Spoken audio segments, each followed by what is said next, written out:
மாணவர்கள் அனைவருக்கும் வணக்கம். சாதிக் ஏஎஸ் அகாடமியோட தமிழ் விருப்ப பாட தொகுப்புல இன்னைக்கு நம்ம ஒரு டாபிக் பார்க்க போறோம். என்ன டாபிக் அப்படின்னா, இந்த ஃபர்ஸ்ட் பேப்பர் அண்ட் செகண்ட் பேப்பரையும் இணைக்கிற மாதிரி ஒரு டாபிக். என்னன்னா, இந்த நாட்டுப்புறவியல் அப்படின்னு சொல்லுவாங்க. இது வந்து செகண்ட் பேப்பர்ல பார்த்தீங்கன்னா கதை பாடலாகவும் ஒரு நாட்டுப்புற பாடல் தொகுப்பாகவும் ஒரு ரெண்டு இதுக்கு நம்ம கொடுத்துருப்பாங்க. ஒன்று பார்த்தீங்கன்னா முத்துப்பட்டன் கதை, அது ஒரு கதை பாடல். இந்த மலையருவி அப்படின்றது ஒரு நாட்டுப்புற பாடல் தொகுப்பு. சரிங்களா? இப்போ இந்த ரெண்டு படிக்கிறதுக்கு முன்னாடி, இதுக்கு முன்னாடி ஃபர்ஸ்ட் பேப்பர் இருக்கக்கூடிய நாட்டுப்புறவியல் இருக்கக்கூடிய கதை பாடல் அப்படின்னா என்ன, நாட்டுப்புறவியல்னா என்ன அப்படின்னு நம்ம கொஞ்சம் படிக்கணும். இப்போ நாட்டுப்புறவியல் பொறுத்த வரைக்கும் இந்த நாட்டுப்புறவியலை பல அடிப்படையில் நம்ம பிரிக்கலாம். உங்களுக்கு பொதுவா ஒரு 3 அடிப்படையில் நம்ம எப்பயுமே பிரிச்சு வச்சுக்கணும். என்னன்னு பாத்தீங்கன்னா, நாட்டுப்புறவியலை பொறுத்த வரைக்கும் ஃபர்ஸ்ட் நாட்டுப்புற இலக்கியங்கள்னு சொல்லுவாங்க. ரெண்டாவது நாட்டுப்புற பழக்க வழக்கங்கள் அப்படின்னு சொல்லுவாங்க. மூணாவது நாட்டுப்புற கலைகள் அப்படின்னு சொல்லுவாங்க. அப்படின்னு 3ஆ பிரிக்கணும் நீங்க. இது என்ன சார் நாட்டுப்புற இலக்கியங்கள்? நாட்டுப்புற இலக்கியங்கள் தான் நம்மளுடைய பாடப்பகுதியில் அதிகமா கொடுத்துருக்காங்க. பழக்க வழக்கங்களும் இருந்திருக்கு. அது என்ன அப்படின்னு பாத்தீங்கன்னா, நாட்டுப்புற இலக்கியம் பொறுத்தளவுக்கு நமக்கு கொடுக்கப்பட்டது கதை பாடல். பாடப்பகுதியில் நமக்கு இருக்கிறது கதை பாடல், பழமொழி, விடுகதை, இது போக புராணங்கள், நாட்டுப்புற பாடல்கள், கதைகள் அப்படின்னு நிறைய தொகுப்புகள் இருக்கு. ஆனா இலக்கியத்தை பொறுத்தவரை பாடப்பகுதியில் இருக்கக்கூடியது இந்த 3 பகுதி தான் முதல் தாளில் கொடுக்கப்பட்டிருக்காங்க. இது போக சில இடங்கள்ல நாட்டுப்புறவியலுடைய பழக்க வழக்கங்கள். அது என்ன சார் பழக்க வழக்கங்கள் அப்படின்னா, அவர்களுடைய நம்பிக்கைகள், பழக்க வழக்கங்கள், ரைட்டுங்களா? அவங்களுடைய வழிபாடுகள், அவர்களுடைய விழாக்கள், அவர்களுடைய சடங்குகள் அப்படின்னு பிரிக்கலாம். இது வந்து அவங்களுடைய பழக்க வழக்கங்களுக்குள்ள வரும். பழக்கங்களுக்குள்ள இதை படிக்கலாம். கலைகளை பொறுத்த வரைக்கும் அவங்களுடைய ஆடல்கள், பாடல்கள், கைவினை பொருட்கள்,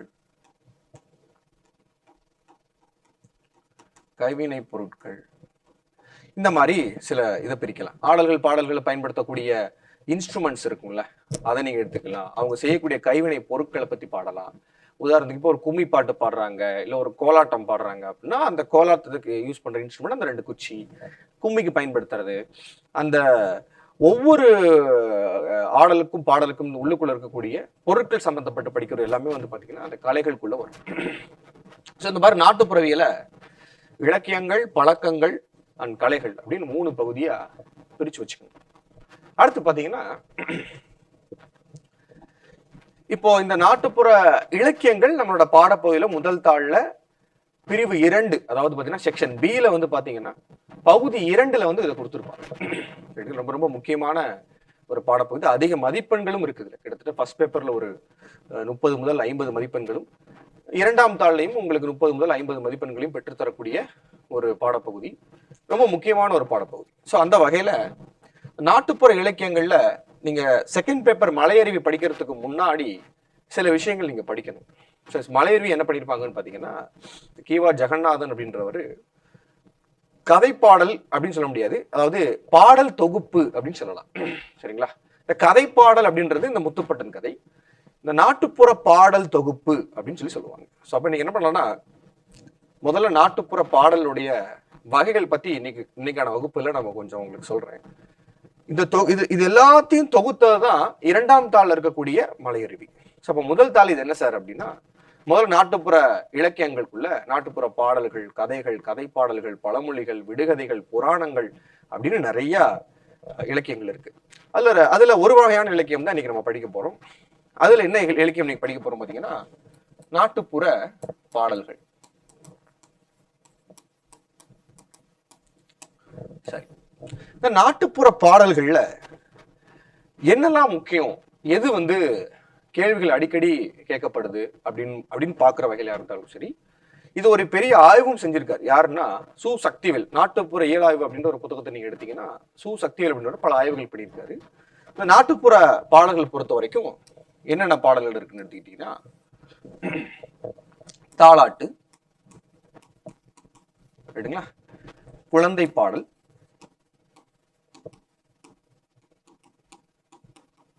குழந்தை பாடல், காதல் பாடல், கொண்டாட்ட பாடல்,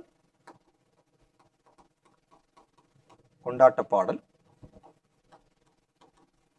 பக்தி பாடல், தொழில் பாடல்,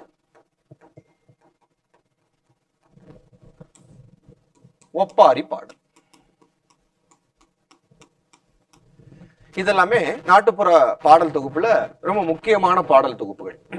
சரி, முதல்ல நம்ம என்ன பார்க்கலாம் அப்படின்னு பாத்தீங்கன்னா, தாலாட்டு பாடல் படிக்கலாம். சரி, அது என்ன சார் தாலாட்டு? பொதுவா தாலாட்டுன்றது குழந்தைகளுக்காக பாடப்படக்கூடிய ஒரு பாடல் தான் தாலாட்டு. தாலாட்டு எப்படி பிரிக்கலாம்னா, இதையும் நீங்க 3 வகையா பிரிச்சுக்கலாம்.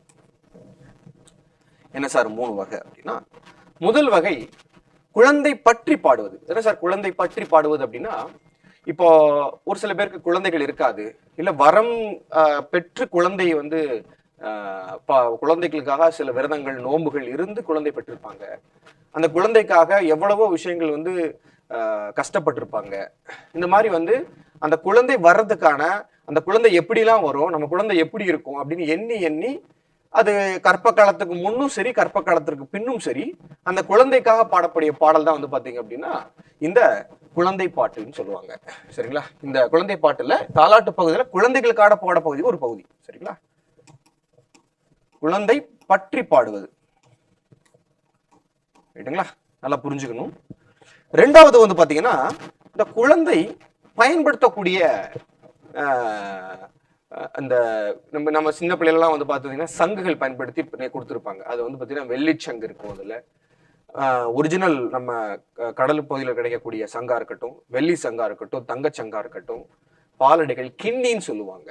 கிண்ணி, இந்த மாதிரி குழந்தையுடைய பொருட்களை வச்சு பாடக்கூடிய பாடல்கள் இரண்டாவது தொகுப்பு. சரிங்களா, குழந்தை கருவிகள் வைத்து பாடப்படுவது.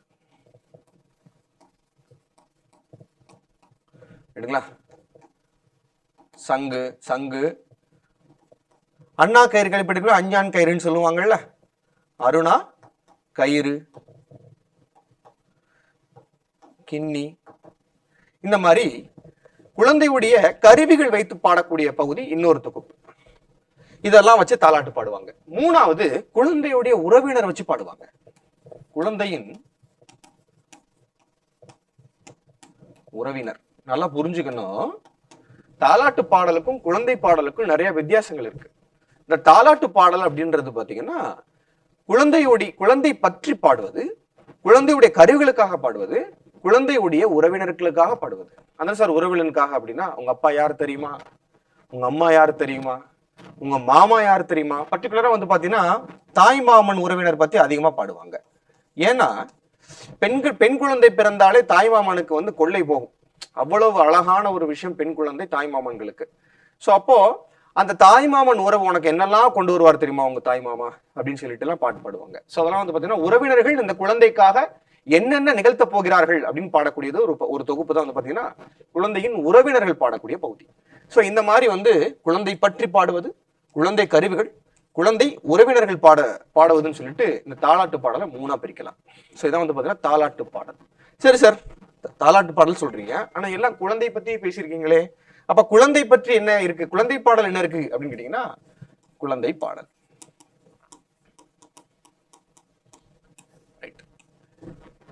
இந்த குழந்தை பாடல் ரொம்ப இன்ட்ரெஸ்டுங்க. இது 2ஆ பிரிக்கலாம். குழந்தையுடைய முதல்ல வந்து இந்த குழந்தை பாடலை வந்து வளர்ச்சி பாடல் நீங்க வச்சுக்கோங்க. அதான சார் வளர்ச்சி பாடல்னா, குழந்தையுடைய பருவங்கள் இருக்கு பாத்தீங்களா, குழந்தையுடைய பருவங்களை வச்சு பாடுவது. அதாவது முதல்ல குழந்தை வந்து பாத்தீங்கன்னா கை வீசுறது, அதான் கை வீசம்மா கை வீசு, கடைக்கு போனா கை வீசு. அப்புறம் வந்து பாத்தீங்கன்னா தலைய சிமிட்டுறது, தலையாட்டுறது, குப்புறக்கு விழுகிறது. இந்த மாதிரி குழந்தை வந்து பாத்தீங்கன்னா ஒவ்வொரு பருவமும் வளர ஆரம்பிக்கும். அப்புறம் வந்து பாத்தீங்கன்னா நடக்க ஆரம்பிக்கும். இந்த மாதிரி குழந்தையுடைய பருவங்களை வைத்து பாடக்கூடிய ஒரு பாடல் தான் வந்து பாத்தீங்கன்னா குழந்தை பாடல். சரி, ரெண்டாவது ஒரு வகை என்னன்னா குழந்தைகளே பாடுவது. இந்த குழந்தைகளே என்ன சார் பாடுவாங்க? அதுதான் வந்து சிறுவர் பாடல் அப்படின்னு சொல்லுவாங்க. இந்த குழந்தை பாடல் ஒரு பகுதியை பாத்தீங்கன்னா சிறுவர் பாடல் அப்படின்னு பிடிப்பாங்க. இது நம்மளுடைய பழைய வகுப்புல பழைய வினாக்கள்ல கேட்கப்பட்ட ஒரு கேள்விகள்ல சிறுவர் பாடல் அப்படின்னு கேள்வி கேட்டிருக்காங்க. குழந்தைகளே என்ன சார் பாடுவாங்கன்னா இதை வந்து சிறுமி பாடல், சிறுவர் பாடல், சிறுமி பாடல் அப்படின்னு சொல்லுவாங்க. இதையும் மூணா பிரிப்பாங்க. அது என்னன்னா, இப்ப குழந்தைங்க இருக்கான்னு வச்சுக்கோங்க. இப்ப குழந்தைங்க வந்து பாத்தீங்கன்னா விளையாட்டு குழந்தைகளே விளையாடுறாங்கன்னு வச்சுக்கோங்களேன். அப்ப விளையாடும் போது ஒரு பாட்டு பாடுறாங்க தெரியுமா? ஒரு குடம் தண்ணி எடுத்து ஒரு பூ பூத்தது, 2 குடம் தண்ணி எடுத்து 2 பூ பூத்தது, அப்புறம் தட்டா 1, தவளை 2, உச்சி 3 கேள்விப்பட்டிருப்பீங்கல்ல. சோ இந்த மாதிரி குழந்தைகள் விளையாட்டின் பொழுது அவர்கள் பாடக்கூடிய ஒரு பாடல் வந்து பாத்தீங்கன்னா சிறுவர் பாடல் அப்படின்னு சொல்லுவாங்க. சோ அப்போ குழந்தை பாடுவது, குழந்தைக்கான பாடல் தான் இந்த குழந்தை பாடல் அப்படின்றது. சரிங்களா? சிறுவர்கள் அவங்களே பாடிப்பாங்க. இன்னொன்னு அவங்களுடைய பருவங்களை பாடக்கூடியது. சோ இது வந்து பாத்தீங்கன்னா குழந்தை பாடல் அப்படின்னு சொல்லுவாங்க. சரி சார், தாலாட்டு பார்த்துட்டோம், குழந்தை பாடல் பார்த்துட்டோம். அப்புறம் பாத்தீங்க அப்படின்னா காதல் பாடல். இந்த காதல் பாடல் வந்து பாத்தீங்கன்னா அந்த காதல் பாடலுக்கு பெரியதா ஒன்றும் விளக்கங்கள் கிடையாது. பொதுவா அந்த காதல் பாடல் அப்படின்றது ஒரு காதல் சார்ந்த ஒரு விஷயம். சரிங்களா? உதாரணத்துக்கு பாத்தீங்கன்னா அந்த காதல் பாடல்ல ஒரு மெட்டெடுத்து பாடக்கூடிய ஒரு வகுப்பு இருக்கு. அது என்ன பாத்தீங்கன்னா தெம்மாங்கு பாடல் அப்படின்னு சொல்லுவாங்க. கேள்விப்பட்டிருப்பீங்க. இந்த காதல் பாடல் பாத்தீங்கன்னா அதிகமா எப்படி பாடுறாங்க அப்படின்னு பாத்தீங்கன்னா தெம்மாங்கு கேள்விப்பட்டிருப்பீங்க. தெம்மாங்கு. அதான் சார் தெம்மாங்கு அப்படின்னா, தெம்மாங்கு அப்படின்றது மெட்டுப்பாட்டுன்னு சொல்லுவாங்க. மெட்டுப்பாடல். ஆசையில பாத்தி கட்டி நாத்து ஒண்ணு நட்டு வச்சு வாரா சாத்தி கேள்விப்பட்டிருப்பீங்கல்ல. இந்த மாதிரி ஒருவருடைய தொழிலாளர்களா இருக்கட்டும், காதல் தொழில் பாடல்களையும் தெம்மாங்கு உண்டு, காதல் பாடல்களையும் தெம்மாங்கு உண்டு. தெம்மாங்கு அப்படின்றது ஒரு மெட்டெடுத்து பாடக்கூடியது. ஒரு ஆண் பெண் மீது மெட்டெடுத்து பாடுவதாக இருக்கட்டும், ஒரு பெண் ஆண் மீது மெட்டெடுத்து பாடுவதாக இருக்கட்டும், இருவரும் சேர்ந்து இருக்கும் பொழுது ஒரு பாடல், இருவரும் பிரிவில் இருக்கும் போது ஒரு கூடிய பாடல். சரிங்களா? 2 பேரும் சேர்ந்து இருக்கும் போது ஊடல் கொள்ளும் போதும் ஒரு பாடல், புணரும் போதும் ஒரு பாடல். புணர்தல் அப்படின்னா ஒன்று சேர்தல் அர்த்தம். சரிங்களா? அந்த 2 பேரும் ஒன்னா இருக்கும் போது ஒரு வகையான பாடல் படிப்பாங்க, பிரிஞ்சிருக்கும் போது ஒரு வகையான பாடல் படிப்பாங்க. இதெல்லாம் கிராம சூழல்கள் நடக்கும். சோ இந்த பாடல் வந்து பாத்தீங்கன்னா காதல் பாடல் அப்படின்னு சொல்லுவாங்க. இதுல ஒரு வகைதான் தெம்மாங்கு பாட்டு அப்படின்றது. இதுவும் நம்மளுடைய பழைய வகுப்புல பழைய வினாக்கள்ல கேட்கப்பட்ட கேள்விகள் அமையப்பட்டிருக்கு. சரி, காதல் வகுப்பு காதல் பாடல் படிச்சிட்டோம். அடுத்து ரொம்ப முக்கியமானது தொழில் பாடல். சார் தொழில் பாடல் யார் சார் அப்படின்னா வேளாண்மை வேளாண்மை தொழில் செய்பவர் இருக்காங்கல்ல, அவங்க பாடக்கூடிய பாடல். வேளாண்மை அல்லாதோர் பாடக்கூடிய பாறை அப்படின்னு 2ஆ பிரிப்பாங்க. வேளாண்மை அல்லாதோர்னா யார் சார் அப்படின்னா வண்டிக்காரன், நெல்லு குத்துறது, மீனவர்கள் பாடுறது, இந்த மாதிரி வந்து பாடுறது எல்லாமே பாத்தீங்கன்னா தொழில் பாட்டு. வேளாண்மை அல்லாதவர்கள் பாடக்கூடியது. சரிங்களா? வண்டிக்காரன் பாட்டு, இப்ப மீனவர்கள்லாம் வந்து பாத்தீங்கன்னா 7 7 ஐலசா சொல்லுவாங்க, கேள்விப்பட்டிருக்கீங்களா? அதெல்லாம் வந்து பாத்தீங்க அப்படின்னா இந்த வேளாண்மை அல்லாதவர்கள் பாடக்கூடிய பாடலும் உண்டு. அப்புறம் சுண்ணாம்பு கலவை பாட்டு, சாலை போடுவர்கள் பாடக்கூடிய பாடல், இப்படின்னு சொல்லிட்டு நிறைய பாடல் தொகுப்புகள் வேளாண்மை அல்லாதவர் பாடுறாங்க. வேளாண்மை தொழில் செய்யறவங்க பாடக்கூடிய பாட்டு தான் ஏற்ற பாட்டு, இறக்கப்பாட்டு, ஏற்பாட்டு, உழு பாட்டு. சரிங்களா? ரொம்ப சொல்லணும்னா அடிப்பாட்டு, போரடி பாட்டுன்னு ஒண்ணு இருக்கு. போரடி பாட்டு, நடுவப்பாட்டு அப்படின்னு நிறைய பாட்டு வந்து பாத்தீங்கன்னா இந்த வேளாண்மை தொழில இருக்கக்கூடியது. ஸோ அப்போ தொழில் பாடல்கள்ல வேளாண்மை தொழில் செய்யக்கூடியவர்கள் பாடக்கூடிய பாடல், வேளாண்மை அல்லாதோர் பாடக்கூடிய பாடல்கள் அப்படின்னு 2ஆ பிரிக்கிறாங்க. ஸோ அப்போ 4 வகை பார்த்துட்டோம். அது சார் பக்தி அப்படின்னா இந்த பக்தின்றதுலயும் பாத்தீங்க அப்படின்னா இந்த நாட்டுப்புற பாட்டு தாக்கம் கொடுத்திருக்கு. எப்படி சார் தாக்கம் கொடுத்திருக்குன்னு பாத்தீங்கன்னா இதையும் 3ஆ பிரிக்கிறாங்க. எப்படி பிரிக்கிறாங்கன்னா இயற்கைக்காக பாடக்கூடிய ஒரு நாட்டுப்புற பாட்டு, சிறு தெய்வ வழிபாடு, சிறு தெய்வ பாட்டு, பெருதெய்வ பாட்டு. ரொம்ப சூப்பரா சொல்லணும்னா இப்ப இயற்கை எடுத்துக்கங்களேன். இப்ப நீங்க படங்கள் எல்லாம் கேள்விப்பட்டிருப்பீங்க. சந்திரனே சூரியனே நட்சத்திர நாயகனே அப்படி கேள்விப்பட்டிருப்பீங்க. இந்த சந்திரனே சூரியனே அப்படின்றது பாத்தீங்களா, இதெல்லாம் எது அப்படின்னா இயற்கை. சோ மரங்களுக்காகவும் நிலாவிற்காகவும் சூரியனுக்காகவும் இயற்கைக்காகவும் பாடக்கூடிய பாடல்கள் எல்லாமே வந்து பாத்தீங்கன்னா இயற்கை எல்லாத்தையும் கடவுளுக்கு வைத்து பாடக்கூடியது. சந்திரன் வந்து பாத்தீங்கன்னா சந்திரனை வணங்கக்கூடியவங்க பாடக்கூடிய பாட்டு, சூரியனை வணங்கக்கூடிய பாடக்கூடிய பாட்டு, மரங்களை வணங்கி பாடக்கூடிய பாட்டு, இதெல்லாமே வந்து பாத்தீங்கன்னா இயற்கை பாடல் சொல்லுவாங்க. அதுலயும் சிறுதெய்வ வழிபாடு, மாரியம்மன், காளியம்மன், சின்ன நாடான், முத்துப்பட்டன், இதெல்லாம் வந்து பாத்தீங்கன்னா சிறுதெய்வ வழிபாடு. இந்த முத்துப்பட்டன்றது ஒரு கதை பாடலா இருந்தாலும் கூட இறுதியில் அவர்கள் வந்து ஒரு தெய்வமா உருவெடுத்ததால அது சிறுதெய்வ வழிபாடுன்னு சொல்லலாம். இப்ப கருப்பசாமி, ஐயனாறு, மதுர வீரன், இந்த மாதிரி சின்ன சின்ன சமூக கதை பாடல்களுமே ஒரு காலகட்டத்தில் எப்படி மாறிடுது அப்படின்னா அது சிறுதெய்வ வழிபாடுகளா மாறப்படுகிறது. ஸோ காளியம்மன், மாரியம்மன், முத்துமாரியம்மன், கோட்டுக்காரியம்மன், இந்த மாதிரி சின்ன சின்ன வழிபாடுகளுக்காக, பெரிய பெரிய வழிபாடுகளுக்காக, முருகனுக்காக, சிவனுக்காக, திருமாலுக்காக பாடக்கூடிய பாடல்கள் எல்லாமே வந்து பாத்தீங்கன்னா பெருதெய்வ வழிபாடு அப்படின்னு சொல்லுவாங்க. ஸோ இந்த மாதிரி 3 வகையாக இயற்கையும் சிறுதெய்வமும் பெருதெய்வத்தையும் வழிபடக்கூடிய ஒரு பக்தி பாடல்கள். இதை வந்து பாத்தீங்கன்னா பக்தி வகை நாட்டுப்புற பாடல் அப்படின்னு சொல்லுவாங்க. ஸோ அடுத்து பாத்தீங்கன்னா கொண்டாட்ட பாடல் அப்படின்னு பிடிப்பீங்க. என்ன சார் கொண்டாட்ட பாடல்? இப்ப இது எல்லாமே பாருங்களேன், உங்களுடைய பழக்க வழக்கங்களை தூண்டுது பாருங்க. நாட்டுப்புற பாடல் நீங்க பிறந்ததுல இருந்து வளர ஆரம்பிச்சு, வேலை செய்ய ஆரம்பிச்சு, வேலைக்கு அப்புறம் கொண்டாட்டம் பண்ண ஆரம்பிச்சு, திருமணம் முடிஞ்சு, திருமணத்திற்கு அப்புறம் கடவுள் பக்தி மேற்கொண்டு, கடவுள் பக்தி மேற்கொண்டதுக்கு அப்புறம் இறந்து போகும்போது ஒப்பாரி பாடலாக மாறி, பிறந்தது முதல் இறந்தது வரை வாழ்க்கையுடைய அனைத்து செயல்களுமே என்ன உங்களோட இணைஞ்சிருக்கு பாத்தீங்கன்னா அந்த நாட்டுப்புற பாடல் இணைஞ்சிருக்கு. அது மட்டும் அல்லாமல் சங்க இலக்கியங்கள் தொடங்கி இக்கால இலக்கியங்கள் வரைக்கும் எல்லா காலகட்டத்திலும் நாட்டுப்புற பாடல் வந்து கொண்டே இருக்கிறது. ரொம்ப முக்கியமான ஒரு பகுதி. சோ இந்த கொண்டாட்ட பாடலையும் பாத்தீங்கன்னா அகம் புறம்னு பிரிக்கலாம். என்ன சார் அகம் புறம் சொல்றீங்க இந்த இடத்துல அப்படின்னா, அகம் அப்படின்றது இப்போ குடும்பத்துக்கு உள்ளாக நடக்கக்கூடிய ஒரு வீட்டில் உள்ளுக்குள் நடக்கக்கூடிய கொண்டாட்டங்கள் எல்லாமே வந்து பாத்தீங்கன்னா அக வகையை சேரும். உதாரணத்துக்கு ஒரு வீட்டுக்குள்ள என்னெல்லாம் கொண்டாட்டம் பண்ணுவாங்க? திருமணம், திருமண பாடல், நலங்கு, வளைகாப்பு, பூ புனித நீராட்டு விழா, இந்த மாதிரி ஒரு குடும்பத்திற்காக மட்டுமே செய்யக்கூடிய பாடல்கள் எல்லாமே வந்து பாத்தீங்கன்னா அகப்பாடல்கள். புறப்பாடல் அப்படின்றது சமூகம் சார்ந்தது. இது குடும்பம், இது சமூகம். சமூகத்தை பொறுத்தளவுக்கு விழாக்கள் ரொம்ப முக்கியமான ஒண்ணு பாத்தீங்கன்னா, விழாக்கள் வந்து பாத்தீங்கன்னா எல்லாரும் கலந்து கொள்ளக்கூடிய ஒரு பெரிய பெரிய விழாக்கள் நடத்தக்கூடிய இடங்கள்ல வந்து பாத்தீங்கன்னா சமூகம் இருக்கு. அங்க வந்து குடும்பம் அல்லாமல் எல்லாரும் கலந்து கொள்வார்கள். வழிபாடு, வழிபாடு இந்த மாதிரி சூழல் அமையக்கூடிய பாடல்கள் எல்லாமே எடுத்துக்கிட்டீங்க அப்படின்னா கொண்டாட்ட பாடல் அப்படின்னு சொல்லுவாங்க. நீங்க எப்பெல்லாம் சந்தோஷமா இருக்கிறீங்க, குடும்பத்துக்குள்ள சந்தோஷமா இருக்கும்போது பாடல் படிக்கிறீங்களா, அது அகவகை சார்ந்தது. குடும்பத்துக்கு வெளியில பாடல் படிக்க ஆரம்பிக்கிறீங்களா, அது புறவகையை சார்ந்தது அப்படின்னு சொல்லிட்டு கொண்டாட்ட பாடல் 2ஆ பிரிக்கலாம். இப்போ அடுத்து பாத்தீங்கன்னா ஒப்பாரி. சரி, கொண்டாட்டம் முடிஞ்சது. இந்த ஒப்பாரி பாடல் வந்து இறந்தவங்களுக்காக பாடக்கூடியதுன்னு உங்களுக்கு எல்லாருக்குமே தெரியும். இறந்தவர்களுக்கு அப்படின்னு சொல்லுவாங்க. சரி, யாருக்கு இறந்தவர்கள்லாம் யாருக்காக பாட போறீங்க? அதுதான் ரொம்ப முக்கியமான ஒரு விஷயம். தாய், தாய்க்காக ஒப்பாரி, தந்தைக்காக ஒப்பாரி, அண்ணனுக்காக ஒப்பாரி, அத்தைக்காக ஒப்பாரி, ரொம்ப முக்கியமான ஒண்ணு அண்ணி, அண்ணிக்காக ஒப்பாரி, மனைவி, கணவன், இந்த மாதிரி பல வகையான உறவுகளுக்கு இருக்கு. நம்ம ஒப்பாரினா மட்டும் வந்து பாத்தீங்கன்னா ஒரு ஆளுக்காக மட்டும் அப்படின்னு கிடையாது.